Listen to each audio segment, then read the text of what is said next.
ধরুন, যখন কোনো প্রাকৃতিক দুর্যোগের পূর্বাভাস দেওয়া হয়, যেমন ধরুন একটা ভয়াবহ ঘূর্ণিঝড় বা সাইক্লোন ধেয়ে আসছে, তখন কিন্তু প্রস্তুতির বিষয়টা আমাদের কাছে খুব স্পষ্ট থাকে। হুম, কারণ বিপদটা তখন দৃশ্যমান। একদম। মানে মানুষ তখন জানালায় কাঠ লাগায়, নিরাপদ আশ্রয়ের দিকে ছুটে যায়, ব্যাটারিতে চার্জ দেয় আর শুকনা খাবার মজুত করে। বিপদটা যখন চোখের সামনে থাকে, তখন আমাদের মস্তিষ্ক খুব দ্রুত সমাধানের পথ বের করে ফেলে। কি করতে হবে তা নিয়ে কিন্তু কারো মনে কোনো দ্বিধা থাকে না। ঠিক, কিন্তু সমস্যাটা হয় অন্য জায়গায়। হ্যাঁ, একটি বড় প্রশ্ন হলো, বিপদটা যখন অদৃশ্য হয়, তখন প্রস্তুতি কেমন হওয়া উচিত? মানে ধরুন, কোনো পূর্বাভাস ছাড়াই যখন সমাজে হঠাৎ করে মানসিক অবক্ষয় শুরু হয়, বা যখন তীব্র অর্থনৈতিক মন্দা এসে দরজায় কড়া নাড়ে। বা ধরুন মানুষের ভেতরে এক গভীর আধ্যাত্মিক শূন্যতা তৈরি হয়। ঠিক বলেছেন। এই অদৃশ্য ঝড়গুলোর তো কোনো আবহাওয়া সংকেত থাকে না। তো ভয়েস অফ ইসলাম বাংলা রেডিওর পক্ষ থেকে আজকের এই গভীর বিশ্লেষণে আমরা এমন কিছু অদৃশ্য ঝড়ের প্রস্তুতি নিয়েই কথা বলবো।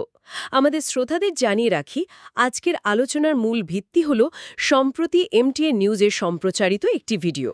10ই এপ্রিল 2026-এর ভিডিও। হ্যাঁ, যেখানে কানাডার যুব সমাজ বা খোদ্দাম এবং আমেরিকার প্রবীণ সদস্য বা আনসারদের সাথে খলিফাতুল মসিহ পঞ্চম আইদাহুল্লাহ তাআলার দুটি বিশেষ সাক্ষাতের কিছু অত্যন্ত গুরুত্বপূর্ণ অন্তর্দৃষ্টি তুলে ধরা হয়েছে।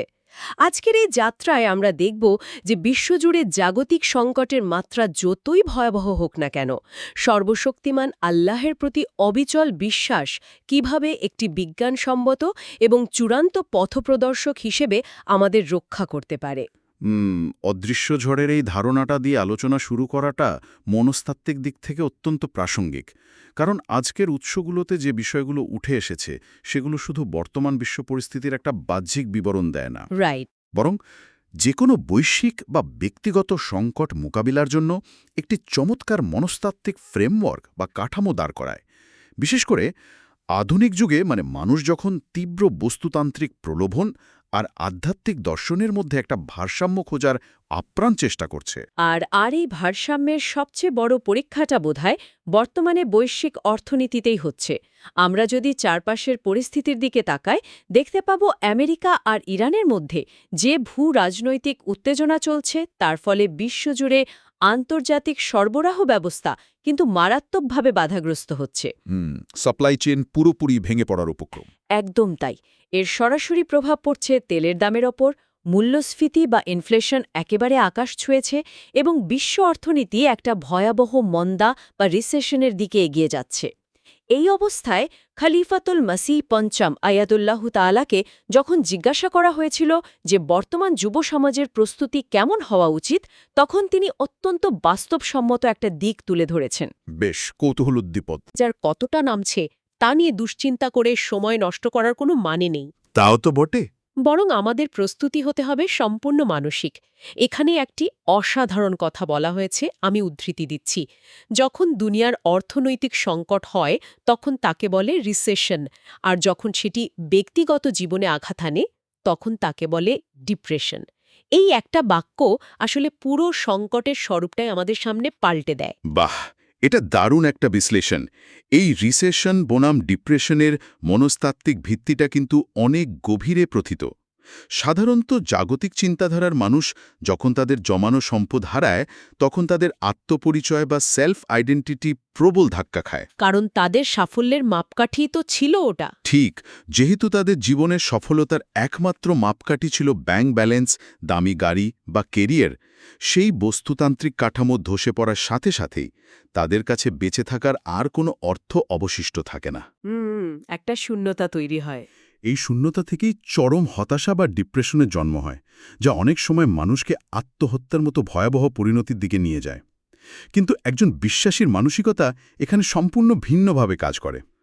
কারণ তার সফলতার চূড়ান্ত মাপকাঠি কোনো ব্যাংকের ভল্টে আটকে নেই। একদম ঠিক। তার জীবনের মূল উদ্দেশ্য হল সর্বশক্তিমান আল্লাহর সন্তুষ্টি অর্জন করা। ফলে বাইরের পৃথিবীতে যখন রিসেশন চলে, বিশ্বাসীর ভেতরের পৃথিবী তখনও সুরক্ষিত থাকে। তার মানে দাঁড়াচ্ছে, সংকটের সময় শুধু বিকল্প পেশা বা আয়ের নতুন উৎস খুঁজলেই হবে না।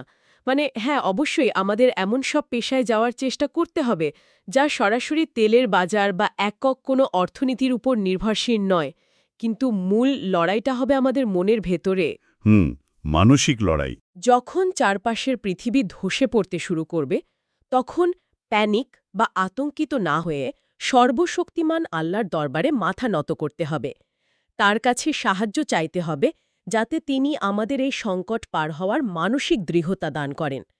কিন্তু এই মানসিক প্রস্তুতির কথায় একটি অত্যন্ত ইন্টারেস্টিং বিষয় উঠে এসেছে। বিষয়টা কি?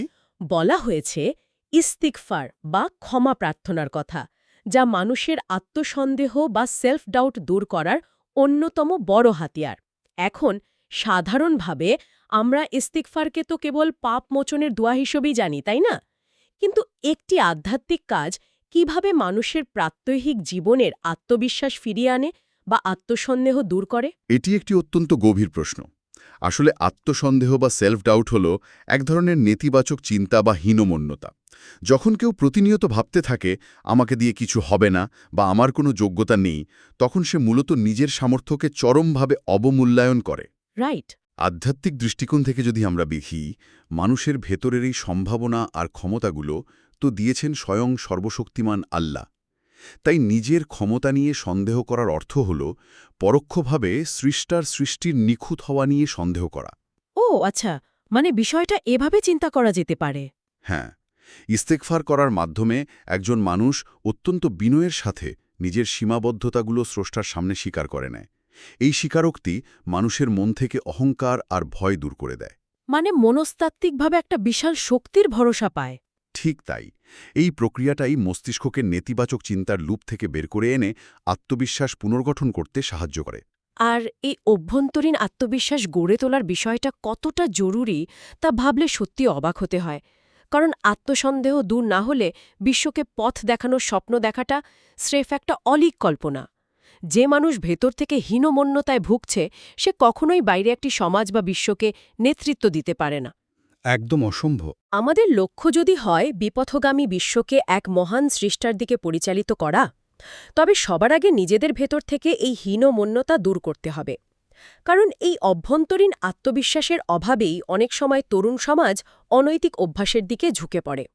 একটা মনস্তাত্ত্বিক শূন্যতা তৈরি হয়। হ্যাঁ, আর মানুষ তখন জাগতিক মোহ বা তাৎক্ষণিক আনন্দের মাধ্যমে সেই শূন্যতা পূরণের চেষ্টা করে। এখান থেকেই আমরা তরুণ প্রজন্মের নৈতিক দৃঢ়তার প্রসঙ্গের দিকে তাকাতে পারি। এই মোহ বা আসক্তি থেকে বাঁচার জন্য একটি গভীর দর্শনের কথা স্মরণ করিয়ে দেওয়া হয়েছে।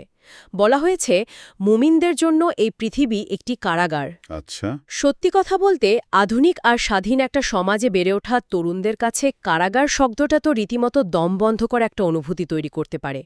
এই ধারণাটাটি তাদের কাছে নেতিবাচক মনে হওয়ার কথা নয়।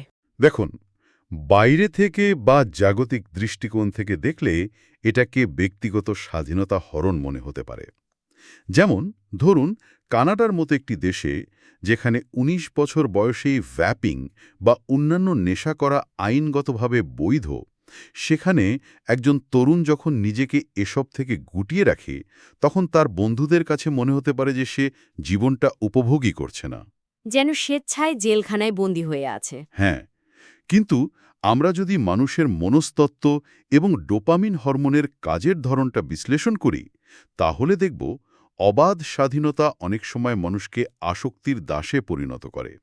একজন বিশ্বাসী যখন স্বেচ্ছায় সর্বশক্তিমান আল্লাহকে সন্তুষ্ট করার জন্য নিজের উপর এই সীমানাগুলো আরোপ করে, যেমন সে ক্লাবে যায় না, ক্ষতিকর নেশায় জড়ায় না, তখন সে আসলে নিজের প্রবৃত্তির দাসত্ব থেকে চিরতরে মুক্তি পায়। বাহ, মানে এই আত্মনিয়ন্ত্রণটাই তাকে প্রকৃত স্বাধীনতা দিচ্ছে। একদম। এর ফলে যে গভীর মানসিক প্রশান্তি লাভ হয়, তা কোনো কৃত্রিম নেশার ক্ষণস্থায়ী আনন্দের চেয়ে হাজার গুণ বেশি শক্তিশালী। বিশ্বাসীর জন্য এই সীমানাই হল তার প্রকৃত স্বাধীনতার দুর্গ। তার মানে এই কারাগার আসলে কোনো শিকল নয়, বরং তাকে বাইরের জগতের ধ্বংসাত্মক আসক্তি থেকে রক্ষা করার একটা অদৃশ্য বর্ম হিসেবে কাজ করছে।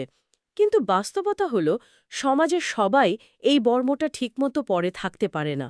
তা তো বটেই। অনেকেই বিভিন্ন প্রলোভনে পড়ে ভ্যাপিং বা অন্যান্য ক্ষতিকর নেশায় জড়িয়ে পড়ে। আলোচনায় এই বিপদগামী তরুণদের ব্যাপারে যে নির্দেশনা দেওয়া হয়েছে তা কিন্তু সমাজবিজ্ঞানের দৃষ্টিকোণ থেকে অসাধারণ। বলা হয়েছে যারা ভুল পথে পা বাড়িয়েছে বা আসক্তিতে জড়িয়েছে তাদের সমাজ থেকে বিতাড়িত করা বা তাদের প্রতি ঘৃণা প্রদর্শন করা কোনো সমাধান নয়। ঘৃণা দিয়ে পরিবর্তন আসে না। ঠিক, বরং যাদের নিজেদের বিশ্বাস এবং নৈতিক ভিত্তি মজবুত তাদের দায়িত্ব হলো ওই তরুণদের ভালোবেসে কাছে টেনে নেওয়া। কারণ সংস্কার কখনো দূর থেকে চাপিয়ে দেওয়া যায় না। যতক্ষণ না কেউ নিজে থেকে উপলব্ধি করছে যে সে ভুল পথে আছে, ততক্ষণ জোর করে তাকে শোধরানো অসম্ভব। বন্ধুত্ব দিয়ে, ভালোবাসা দিয়ে তাদের এই উপলব্ধির জায়গায় নিয়ে আসাই হলো আসল তারবিয়াত বা নৈতিক প্রশিক্ষণ। আর এই তরবিয়তের কাজটা কিন্তু শুধু একটা নির্দিষ্ট বয়সে গিয়ে শুরু করলে কোনো ফল পাওয়া যায় না। মানে পরিবারের নজরদারি আর শিক্ষা একদম ছোটবেলা থেকেই থাকতে হয়। কারণ বয়ঃসন্ধিকালে যখন চারপাশের প্রলোভন আর চাপ বাড়তে থাকে, তখন পরিবারের দেওয়া সেই প্রাথমিক ভিত্তিটাই প্রতিরোধ গড়ে তোলে। হ্যাঁ, শুধু আইন দিয়ে সমাজ পরিবর্তন করা যায় না। একদম। পরিবার, তরুণদের সংগঠন বা খুদ্দাম, প্রবীণদের সংগঠন বা আনসার সবাইকে একটি সামগ্রিক ইকোসিস্টেম হিসাবে ঐক্যবদ্ধভাবে কাজ করতে হবে। আর এই শক্তিশালী ইকোসিস্টেম গড়ে তোলার জন্য বর্তমান সময়ে সবচেয়ে কার্যকর মাধ্যম হল সোশ্যাল মিডিয়া। কিন্তু সোশ্যাল মিডিয়া ধর্মপ্রচারের ক্ষেত্রে যে বিজ্ঞানসম্মত কৌশলটার কথা আলোচনায় এসেছে তা প্রচলিত ধারার চেয়ে সম্পূর্ণ আলাদা। তরুণ সমাজকে ধর্মের প্রতি আগ্রহী করে তুলতে এখানে একটি চমৎকার উপমা ব্যবহার করা হয়েছে, বিস্কিট কোম্পানির উপমা। বিস্কিট কোম্পানি, বিষয়টা কেমন? হ্যাঁ, ধনিং একটি বড় বিস্কুট কোম্পানি কিন্তু বাজারে এসেই তাদের ইচ্ছামতো স্বাদের বিস্কুট বিক্রি শুরু করে না। তারা বিশাল অঙ্কের অর্থ ব্যয় করে মার্কেট রিসার্চ বা গবেষণা করে। রাইট। তারা ডেটা অ্যানালাইসিস করে বের করে যে বর্তমান প্রজন্মের বাচ্চারা কোন ফ্লেভার পছন্দ করছে, বয়স্করা কোনটা পছন্দ করছে। এরপর ঠিক সেই তথ্যের উপর ভিত্তি করে তারা প্রোডাক্ট তৈরি করে আর বিজ্ঞাপন দেয়। আমাদের নৈতিক প্রশিক্ষণ বা আধ্যাত্মিক বার্তা প্রচারের পদ্ধতিও ঠিক এমন বিজ্ঞানসম্মত হওয়া উচিত। আমরা যদি তরুণদের কাছে পৌঁছাতে চাই তবে আগে তো জানতে হবে তাদের মনে আসলে কি চলছে। তার মানে ধর্মপ্রচারের ক্ষেত্রে শুধু একমুখী লেকচার দেওয়ার প্রবণতা থেকে বেরিয়ে এসে একটা দ্বিমুখী যোগাযোগের মাধ্যম তৈরি করা অপরিহার্য। একদম তাই। আমাদের দেখতে হবে বর্তমান বিশ্বের কোন সংকটগুলো তরুণদের ভাবিয়ে তুলছে, তাদের মনে ধর্ম নিয়ে কী ধরনের জিজ্ঞাসা ঘুরপাক খাচ্ছে। এরপর সেই সুনির্দিষ্ট বিষয়গুলোর উপর ভিত্তি করে সোশ্যাল মিডিয়ায় কন্টেন্ট বানাতে হবে। কারণ এখন তো মানুষের অ্যাটেনশন স্প্যান খুবই কম। ঠিক বলেছেন। লম্বা প্রবন্ধ বা দীর্ঘ ভিডিওর বদলে ১-২ মিনিটের ছোট অডিও বা ভিডিও ক্লিপ তৈরি করতে হবে। এসেন্স অফ ইসলাম বা অন্যান্য বই থেকে একেবারে প্রাসঙ্গিক উদ্ধৃতি শেয়ার করতে হবে। আর সবচেয়ে গুরুত্বপূর্ণ বিষয় হল এই বার্তাগুলো শেয়ার করার পর ফিডব্যাক নিতে হবে। এই ডেটা ড্রিভেন পদ্ধতি ছাড়া আজকের দিনে তরুণদের মানসিকতার সাথে সংযোগ স্থাপন করাটা রীতিমতো অসম্ভব। প্রযুক্তির এই ডেটা ড্রিভেন ব্যবহারের কথা যখন আসলই, তখন আধুনিক যুগে কৃত্রিম বুদ্ধিমত্তা বা এআই এর প্রবর্ধমান প্রভাব নিয়ে যে বিশ্লেষণটি রয়েছে সেদিকে একটু নজর দেয়া যাক। সোশ্যাল মিডিয়া থেকে শুরু করে আধুনিক চিকিৎসা বিজ্ঞান, সব ক্ষেত্রেই এখন এআই এর জয়জয়কার। কিন্তু এর কি সত্যি কোনো সীমাবদ্ধতা নেই? এই প্রশ্নটা বোধহয় বর্তমান সময়ের সবচেয়ে বড় প্রযুক্তিগত বিতর্ক। অনেকেই দাবি করেন যে এআই একদিন সব ক্ষেত্রে মানুষের বিকল্প হয়ে যাবে। কিন্তু আমাদের আলোচনায় খুব স্পষ্টভাবে দেখিয়ে দেওয়া হয়েছে যে এআই এর নিজস্ব কোনো মন, বিবেক, নৈতিকতা বা অনুভূতি নেই। মানুষ তাকে যে তথ্য দেয় সে কেবল সেটার উপর ভিত্তি করেই আউটপুট তৈরি করে। একদম। এআই আসলে কোনো কিছু বোঝে না, সে শুধু প্যাটার্ন মেলায়। এখানে একটি দারুণ ঘটনার উল্লেখ করা হয়েছে যা সত্যি চোখ খুলে দেওয়ার মতো।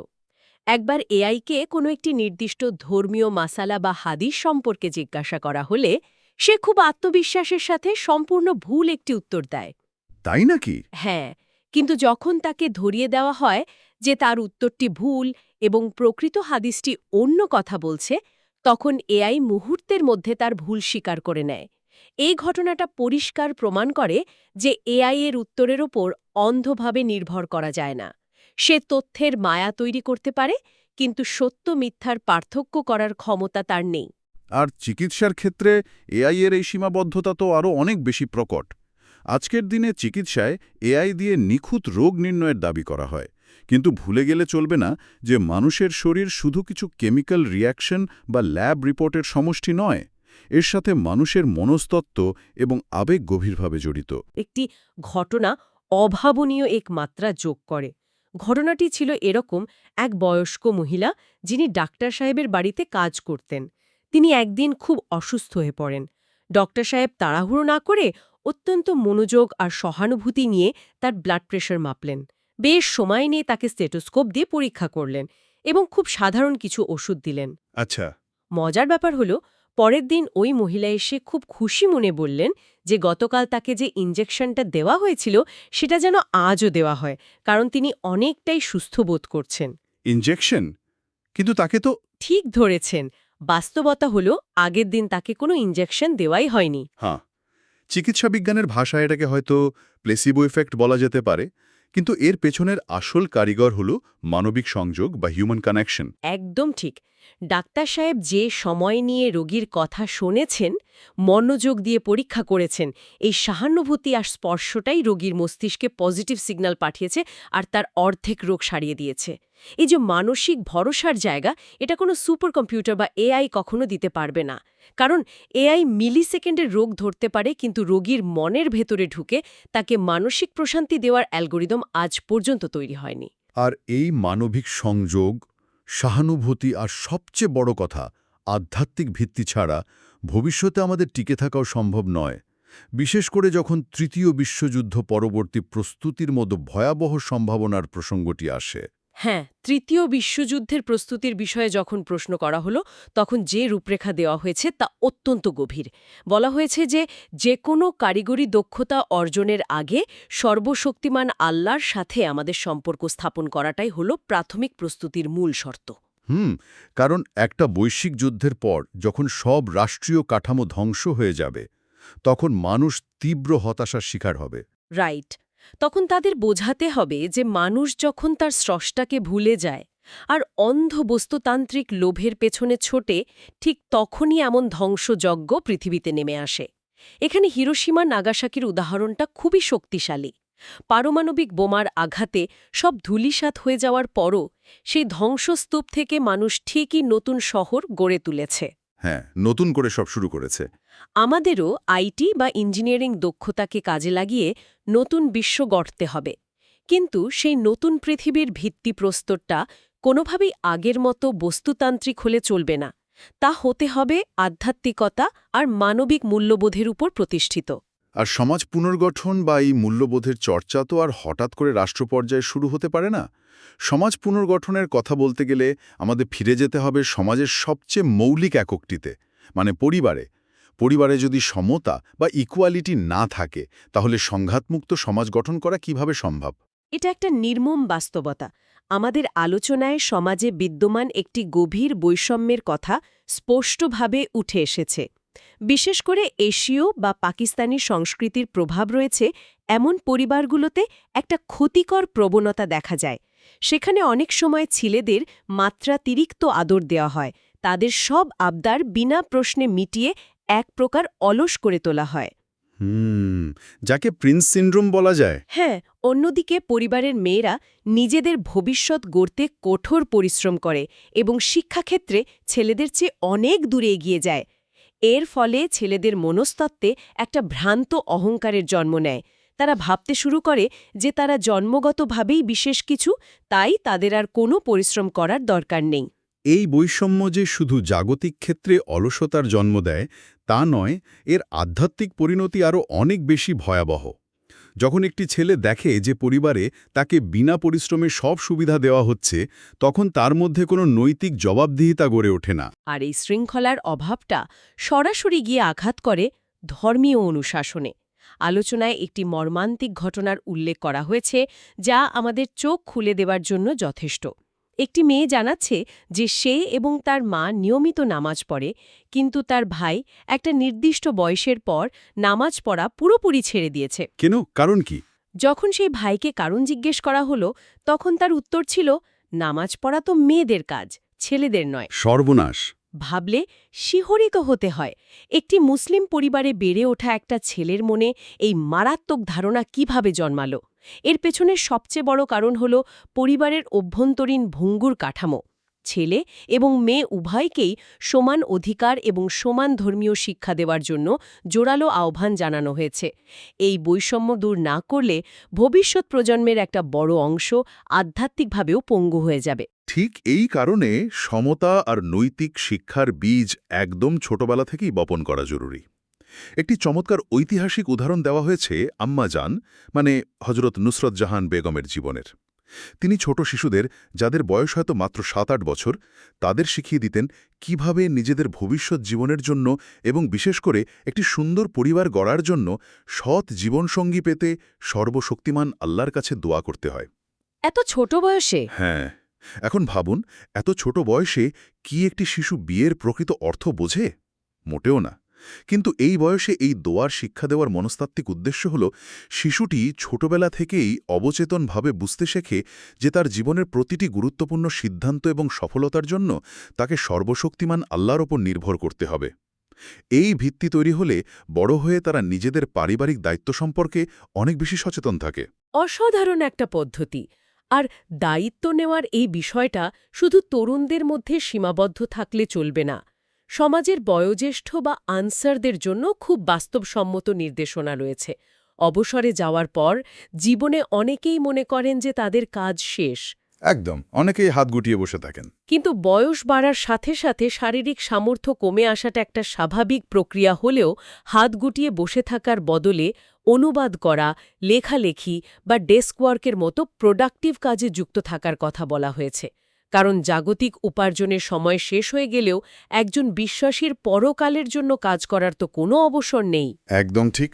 পাশাপাশি যে কোনো জরুরি অবস্থার জন্য ৩ মাসের খাদ্য মজুত করার যে নির্দেশনা রয়েছে সেটাও দারুণভাবে বিশ্লেষণ করা হয়েছে। যাদের সামর্থ্য আছে তারা মজুত করবে, কিন্তু যাদের সামর্থ্য নেই তাদের কি হবে? এখানেই ইসলামী সমাজ ব্যবস্থার একটা মাস্টার ক্লাস দেখা যায়। মহানবী সাল্লাল্লাহু আলাইহি ওয়াসাল্লামের মক্কা থেকে মদিনায় হিজরতের পর প্রতিষ্ঠিত মুআখাত বা ভ্রাতৃত্বের ঐতিহাসিক উদাহরণটি এখানে টানা হয়েছে। মদিনার আনসারদের সেই আত্মত্যাগ। হ্যাঁ, মদিনার আনসাররা যেভাবে নিজেদের সবকিছু মক্কার মুহাজিরদের সাথে ভাগ করে নিয়েছিলেন, ঠিক সেই মডেলটি আজকের যুগের জন্য একটি আর্থসামাজিক নিরাপত্তা বেষ্টনী হিসেবে কাজ করতে পারে। যাদের সামর্থ্য আছে তারা শুধু নিজেদের পরিবারের জন্যই খাবার মজুত করবে না, বরং সমাজের সামর্থ্যহীন বা আর্থিকভাবে পিছিয়ে পড়া ভাইদের অন্তত ১০-১৫ দিনের খাবারের দায়িত্ব তারা নেবে। এর ফলে পুরো সমাজ একসাথে নিরাপদ থাকবে। ঠিক, এভাবে যদি সমাজের সামর্থ্যবান অংশ একে অপরের দায়িত্ব ভাগ করে নেয়, তাহলে কোনো সরকারি ফান্ডের আশায় বসে না থেকে পুরো সমাজ সম্মিলিতভাবে ৩ মাসের খাদ্যের নিরাপত্তা অর্জন করতে পারে। এই মুআখাত বা ভ্রাতৃত্ববোধই হল একটি স্থিতিশীল সমাজের মূল ভিত্তি। এটি প্রমাণ করে যে ইসলাম শুধু ব্যক্তিগত ইবাদতের ধর্ম নয়, বরং এটি একটি পরিপূর্ণ এবং স্বয়ংসম্পূর্ণ সমাজ ব্যবস্থা। চমৎকার একটি বিশ্লেষণ। আমরা আমাদের আজকের এই গভীর আলোচনার একেবারে শেষ পর্যায়ে চলে এসেছি। পুরো বিষয়টিকে যদি আমরা একত্রিত করি, তবে দেখতে পাব অর্থনৈতিক মন্দা হোক বা তৃতীয় বিশ্বযুদ্ধের মতো বিপর্যয়, সবকিছু শুরু এবং শেষ নির্ভর করছে মানুষের মানসিক এবং আধ্যাত্মিক প্রস্তুতির উপর। মানসিক শান্তি আসে সর্বশক্তিমান আল্লাহর প্রতি অবিচল বিশ্বাস থেকে। প্রযুক্তি বা এআই আমাদের হাতিয়ার হতে পারে, কিন্তু তা কখনো মানবিক সহানুভূতি আর সংযোগের বিকল্প হতে পারবে না। এবং এই পুরো কাঠামোটি মজবুতভাবে দাঁড়িয়ে আছে পরিবারের ভেতরের সমতা আর তরুণ থেকে প্রবীণদের নিরন্তর নৈতিক প্রশিক্ষণের ওপর। একদম ঠিক। আলোচনার এই পর্যায়ে আমরা আমাদের উৎস উপাদানের একেবারে শেষ অংশ, অর্থাৎ জুমার খুতবার সারাংশের দিকে সংক্ষেপে নজর দেব। শ্রোতাদের অবগতির জন্য এখানে একটি বিষয় স্পষ্টভাবে জানিয়ে রাখা প্রয়োজন। জুমার খুতবার এই অংশে বিশ্বে চলমান সংঘাত, বিশেষ করে ইসরায়েল কর্তৃক লেবাননে আক্রমণের মাধ্যমে ইরানকে উস্কে দেওয়ার চেষ্টা এবং এই সংকটময় পরিস্থিতিতে ইউরোপীয় নেতাদের দুর্বল নৈতিক অবস্থানের বিষয়টি উঠে এসেছে। ভয়েস অফ ইসলাম বাংলা রেডিওর পক্ষ থেকে আমরা অত্যন্ত পরিষ্কারভাবে জানাতে চাই যে আমরা এই প্ল্যাটফর্মে কোনো রাজনৈতিক পক্ষ নিচ্ছি না বা কোনো বিশেষ দেশের রাজনৈতিক মতাদর্শকে সমর্থন বা বিরোধিতা করছি না। আমাদের মূল লক্ষ্য হল মূল উৎসে থাকা তথ্যগুলো অবিকল এবং সম্পূর্ণ নিরপেক্ষভাবে পরিবেশন করা। এটি একটি অত্যন্ত সংবেদনশীল সময় পার করছে পুরো বিশ্ব। আর এই কারণেই খুতবার শেষে সমগ্র মুসলিম বিশ্বের ঐক্য এবং বর্তমান এই অস্থির বৈশ্বিক পরিস্থিতিতে সর্বশক্তিমান আল্লাহর অশেষ রহমত ও শান্তি কামনা করে ব্যাপকভাবে প্রার্থনার আহ্বান জানানো হয়েছে। সর্বশক্তিমান আল্লাহ যেন সমগ্র মানব জাতিকে তার হেফাজতে রাখেন এবং আমাদের সবাইকে সঠিক পথে চলার তৌফিক দান করেন। আজকের এই গভীর বিশ্লেষণটি শেষ করার আগে আমাদের শ্রোতাদের জন্য একটি চিন্তার খোরাক রেখে যেতে চাই। একটু পিছন ফিরে তাকানো যাক।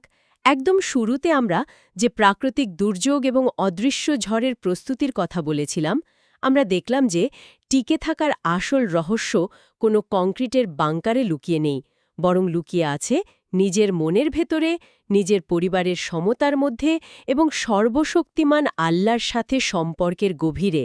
একদম সত্যি। তাহলে আজ পৃথিবীতে আমরা যে ভয়াবহ রাজনৈতিক সংঘাত, যুদ্ধ আর হানাহানি দেখছি, তা কি শুধু তেলের খনি বা সম্পদের লড়াই, নাকি তা আমাদের নিজেদের ভেতরের আধ্যাত্মিক সংযোগহীনতা এবং নৈতিক অবক্ষয়েরই একটি বৃহত্তর প্রতিফলন? যে ঝড়ের প্রস্তুতি নিয়ে আমরা সারাক্ষণ চিন্তিত থাকি, সেই আসল ঝড়টা কি তবে বাইরে আঘাত হানছে, নাকি প্রতিনিয়ত আমাদের ভেতরেই বয়ে চলেছে? এই গভীর প্রশ্নটির সাথেই আজ আমরা বিদায় নিচ্ছি। ভয়েস অফ ইসলাম বাংলা রেডিওর পক্ষ থেকে আমাদের এই যাত্রার সাথে থাকার জন্য অসংখ্য ধন্যবাদ। সর্বশক্তিমান আল্লাহর অশেষ রহমত সবার ওপর বর্ষিত হোক।